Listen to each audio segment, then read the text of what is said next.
कल्किदत्त चमत्कार. दररोज दुपारी 12 वाजता. आपण जगात कुठेही असा, दुपारी 12 वाजता 1 मिनिट डोक्यावर हात ठेवा. बोटांना स्पंदने, हात जड होणे. यावेळी परमेश्वर ब्रह्मशक्ती आपणास मिळत आहे. यामुळे शांती मिळणे, शारीरिक आजार कमी होणे. प्राण्यांच्या डोक्यावर हात ठेवल्यास त्यांना शांती लाभते, बरे वाटते.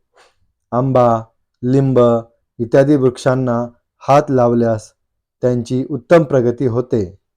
ऊस, ज्वारी, बाजरी इत्यादी पिकांचे ताटाला हात लावल्यास त्यात चैतन्य प्रगटून त्यांची वाढ उत्तम होते.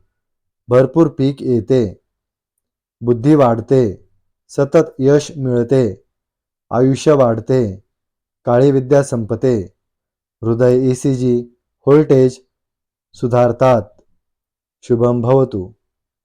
पत्ता कल्किदत्त मंदिर, शिरूर घोड नदी, जिल्हा पुणे, महाराष्ट्र, भारत.